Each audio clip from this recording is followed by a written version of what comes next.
Hello everyone, আসসালামু আলাইকুম। Welcome back to my channel. তো আজকে আমি আপনাদের সাথে শেয়ার করতে যাচ্ছি গরুর মাংসের কালা ভুনা।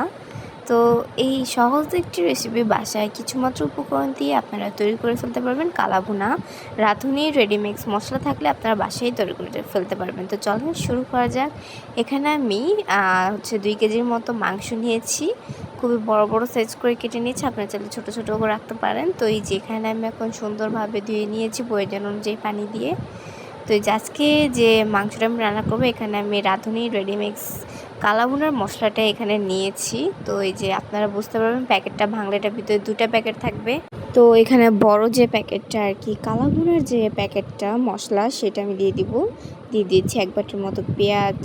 আর এখানে দিয়েছি আদা রসুন বাটা, এটা অপশনাল, আপনার চাইলে নাও দিতে পারেন। এখানে দিয়েছি সয়া সস, দিয়েছি টমেটো সস, তারপর দিয়েছি সরিষার তেল, দিয়েছি স্বাদ অনুযায়ী লবণ দিয়ে এখন সব কিছু একসাথে মেখে নেব আমি।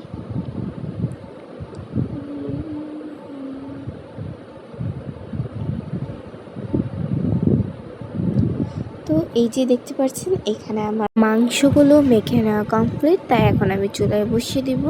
তো এই যে দেখতে পাচ্ছেন চুলায় বসিয়ে দিয়েছি। এখানে আমি কিন্তু কোনো রকম পানি ইউজ করিনি, কারণ মাংসটাকে অটোমেটিকলি পানি ছেড়ে দিবে, তাই আমি কোনো প্রকার পানি ইউজ করিনি, তাই ঢাকনা দিয়ে ঢেকে দিলাম।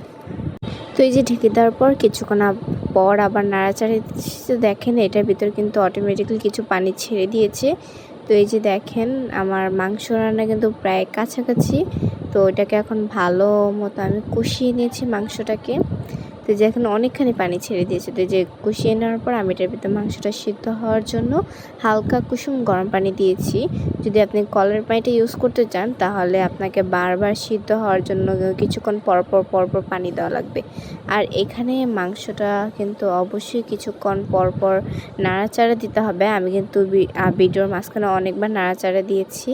তো এই যে দেখতে পাচ্ছেন আমি মাংসটাকে সুন্দরভাবে নাড়াচাড়া দেবো, নাহলে আবার নিচ দিয়ে লেগে যাওয়ার সম্ভাবনা আছে।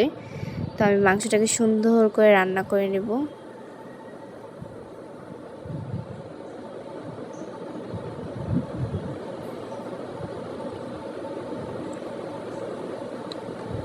তো এই যে এই পর্যায়ে আমি রাঁধুনির মশলাটাও দিয়ে দিব যখন কাছাকাছি মাংসটা রান্না হয়ে আসবে।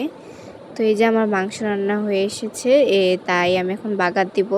তো ফার্স্টে আমি চুলায় কড়াই বসিয়ে এটার ভিতর দিয়ে দিয়েছি সরিষার তেল, তারপর দিয়েছি 1 বাটি পেঁয়াজ আর শুকনো মরিচ রসুন দিয়ে এটা বাগার দেওয়া হবে। তো এই যে পেঁয়াজটা লাল লাল হয়ে এলে উপর দিয়ে দিয়েছি একটু আর কি রসুন কুচি হালকা। তো এই যে দুটোকে এখন ভালো মতো মিক্স করে ভেজে নেব। দুটোই এখন লাল লাল করে ভেজে নিতে হবে। তারপর দিয়েছি কিছু শুকনো মরিচটাও এই মরিচের সাথে ভালো মতো আর কি ভেজে নিতে হবে।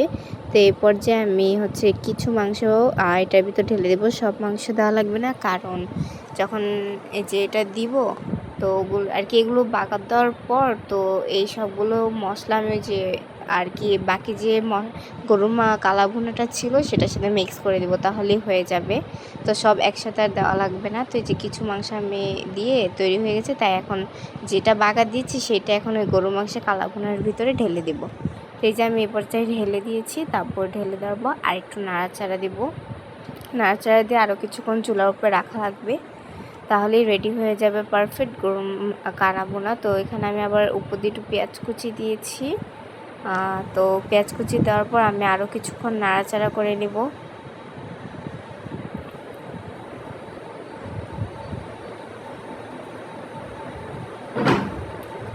তো এই যে পর্যায়ে দেখতে পাচ্ছেন আমার মাংস রান্না একবারই শেষ। তো এখন জাস্ট চুলা থেকে নামিয়ে পরিবেশন করব। তো এই যে দেখতেই পাচ্ছেন আমার গরুর মাংসের কালা ভুনা তৈরি হয়ে গেছে। বাসায় যদি রাঁধুনি রেডিমেক্স গরুর মশলা থাকে কালা ভুনা, তাহলে বাসায় তৈরি করে ফেলতে পারবেন।